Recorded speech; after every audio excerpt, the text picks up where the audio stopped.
It is Sunday, the 15th of May, 2016. I'm standing in front of the so-called Unitarian Church of Montreal, engaged in my alternative spiritual practice of protesting against various Unitarian Universalist injustices, abuses, and hypocrisies. And one of those injustices, abuses, and hypocrisies is covering up and hiding Unitarian Universalist clergy abuse. And when I say Unitarian Universalist clergy abuse, I don't just mean the sexual clergy abuse, of which there is plenty, but I also mean various non-sexual forms of clergy abuse. I cover the whole range of Unitarian Universalist clergy abuse. And just to give you an idea of what Unitarian Universalists do to cover up and hide clergy abuse, one of the members of the Unitarian Church of Montreal just came out and erased the second chalk slogan I wrote this morning, which said, "Unitarians misuse Canada's blasphemy law to cover up clergy sex abuse." That's what it said. So one more time, Unitarians misuse Canada's blasphemy law to cover up clergy sex abuse. But the guy from the church came out with a bucket of water and erased it.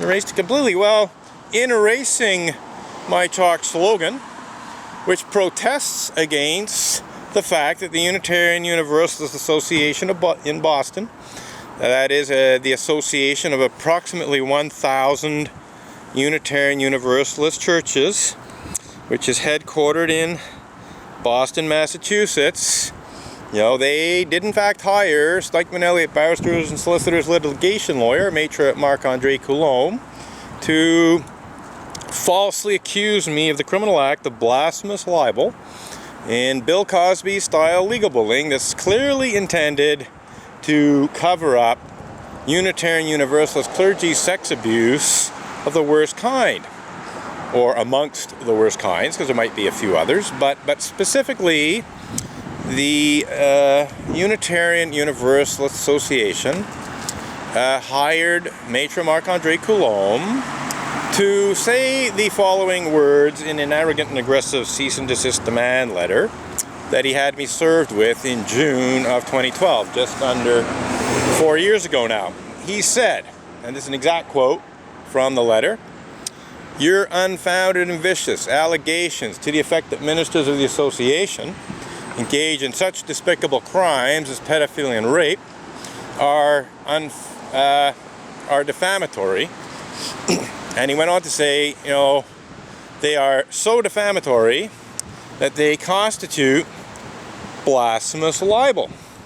Now, I didn't know what blasphemous libel was. I mean, that was the first time I'd heard the term, or read the term, blasphemous libel.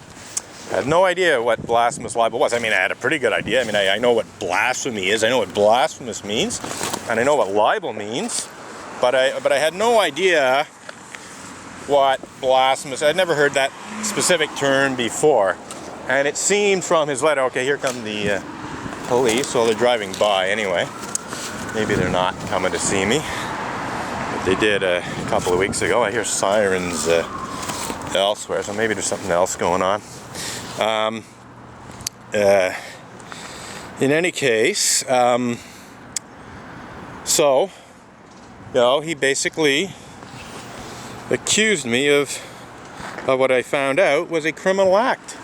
A libel, normally when you hear the word libel, you think of a civil lawsuit.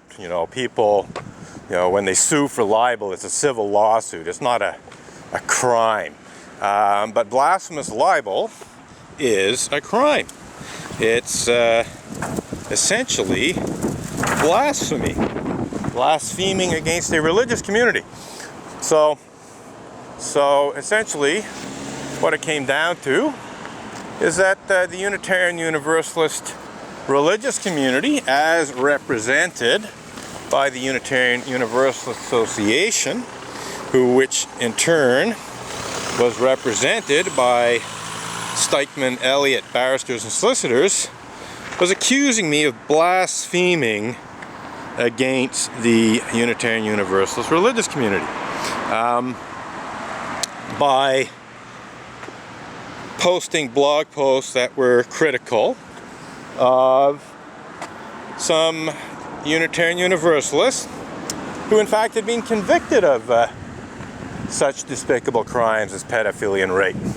So there's nothing remotely unfounded about what I had posted to the internet on the Emerson Avenger blog. So I wrote back to Maitre Marc-Andre Coulombe, and I told him, I said I'm having considerable difficulty finding blog posts that match your description of, unfounded vicious allegations to the effect that ministers of the association engage in such despicable crimes as pedophilia and rape, and which are so defamatory that they amount to blasphemous libel. Could you please provide URLs or titles or dates or some kind of identifying information so I know exactly which blog post you're talking about? Now, I did know that I had blogged about pedophiles and rapists, and there weren't really that many blog posts, so I had a pretty good idea of which blog post he was talking about, but I also knew that, there was nothing remotely unfounded about them. So I was expecting Maitre Coulombe to write back and provide the, titles or URLs of the blog posts which he alleged to contain unfounded vicious allegations, blah, blah, blah. Instead, he wrote back and he said that, my claims not to be able to find the blog posts were not credible. He was saying essentially that I was lying to him when I said I couldn't find blog posts that match his description. And instead of just saying, this blog post and this blog post and this blog post, so that I could go and see exactly which blog post he was talking about and then decide how I wanted to govern myself, he refused to do that, and very arrogantly suggested that I was lying in saying I couldn't find blog posts that match his description. So I had to write back to Maitre Marc-Andre Coulombe and explain to him, well, no, you don't quite understand. I know where I blogged about Unitarian Universalist pedophiles and rapists who've actually been convicted of such despicable crimes as pedophilia and rape. I don't know where there are blog posts that contain unfounded and vicious allegations about Unitarian Universalist pedophiles and rapists. Please identify the blog posts that you assert are unfounded and vicious allegations to the effect that ministers of the association engage in such despicable crimes as pedophilia and rape. Show me where those blog posts are, sir. Well, of course, I never heard from Maitre Marc-Andre Coulombe again, because he knew perfectly well that there weren't any such blog posts. They did not exist. There were no blog posts that made unfounded vicious allegations about Unitarian Universalist pedophiles and rapists. Only blog posts that made very well-founded and not particularly vicious allegations about Unitarian Universalists who were actually convicted of such despicable crimes as pedophilia and rape and sentenced to jail terms for those despicable crimes. So, yeah, it's really pretty disgusting the lengths that Unitarians will go to cover up Unitarian Universalist clergy sex abuse. So, again, if the Unitarian Universalist Association decided to proceed with trying to have me charged with the criminal act of blasphemous libel, well, they would have to talk to the SPVM police force and Quebec Crown prosecutors. They would have to convince the police that, I should be arrested for the criminal act of blasphemous libel for blogging about Unitarian Universalist pedophiles and rapists. They would have to convince a Quebec Crown prosecutor that I deserve to be charged and tried and hopefully convicted of the criminal act of blasphemous libel for blogging about Unitarian Universalist pedophiles and rapists. Well, there's a little bit of a problem with that. Besides the fact that none of my blog posts are unfounded in any way, I researched Canada's blasphemy law. I looked into the jurisprudence. Soon after, within hours, I had a pretty good idea of what the Unitarian Universalist Association was trying to do. I had a pretty good idea of, what Canada's blasphemy law was, and I had a pretty good idea of how, previous accusations of blasphemous libel had been dealt with in Canada. And one of the things that I had found was jurisprudence, because the law itself is incredibly vague. The law in the criminal code is so vague, it's ridiculous. It doesn't really give any idea of what blasphemous libel is. I can't quote it exactly. Good day, sir. Good day, how are you? I'm very, you know what, I am accused of blasphemy by Unitarians. Blasphemy, can you believe it? I believe you're with the Sufi Center. Yes. The Naqshbandi Sufi Center, perhaps? Yes. I actually invited you twice to participate in an inter-religious event years ago, which the former minister of this church, he slandered it as a cult. So when he slandered that inter-religious event, which your group participated in as a cult, he's suggesting that you are a cult too. But it gets better, it gets better. I've been protesting the anti-religious intolerance and bigotry, because what you may not know about this church is that some of the members are atheists, some of the clergy are atheists. In fact, I have very reasonable grounds to believe that the current minister is an atheist. The previous minister who slandered this event as a cult was also what I call a fundamentalist atheist, because he's so sure God doesn't exist that he thinks you're stupid or foolish or mentally ill if you believe in God. So in any case, I've been protesting the bigotry, and I've also been protesting the sex abuse, because there's a certain amount of sex abuse that Unitarian Universalist ministers engage in. Well, in their efforts to silence my criticism of the sex abuse, they accused me of the criminal act of blasphemous libel, which is still in the Canadian Criminal Code. So in the 21st century, atheists are accusing me of blasphemy. I think it's hilarious. And I think Allah's laughing too. I think Allah's having a huge, huge laugh about this. So you go and enjoy yourself, sir. You go and enjoy yourself. And maybe ask why they're accusing me of blasphemy. Ask about the chalk slogans. So I recognize this fellow, not so much by his face, but by his costume, although I have seen that face before, actually. But as you can see, he's wearing traditional Muslim dress. And this is interesting because, as I told him, back in the day, back in the mid-1990s, when I organized Creation Day, which was an interreligious celebration of creation. The whole idea was to emphasize taking care of the creation.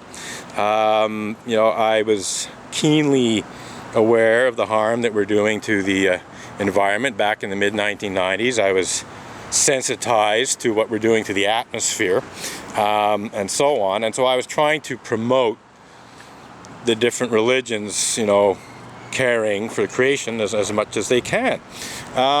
So I invited a variety of different religious groups to participate, and one of them was the Naqshbandi Sufi order, who represented Islam, and they participated. I think they participated twice. And what's interesting is, as I said, this fellow was dressed in Muslim garb. You can see from the video. Well, what happened is, after Creation Day was celebrated in the Unitarian Church of Montreal for the very first time, one of the intolerant, bigoted atheists, i.e.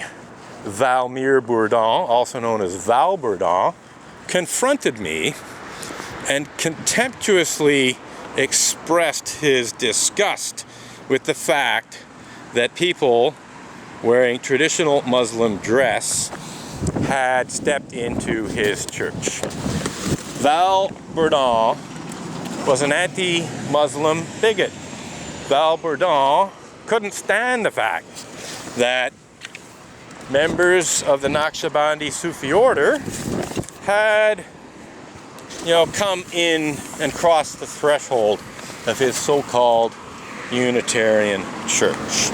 So that gives you an idea of some of the anti-religious intolerance and bigotry that I had to deal with in terms of the fundamentalist atheists at the Unitarian Church of Montreal. So it was very nice to see this fellow here today and be able to inform him of that and to let him know that amongst other ludicrous things, atheist Unitarians are in fact accusing me of blaspheming against the Unitarian Universalist religious community for blogging about Unitarian Universalist pedophiles and rapists.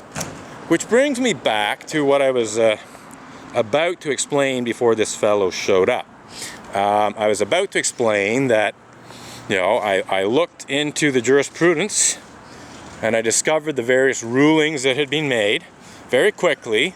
This was available on Wikipedia and other sources. But I very, very quickly found out the jurisprudence. And what became clear is that for something to, actually be blasphemous libel, it had to be offensive to the majority of the religious community.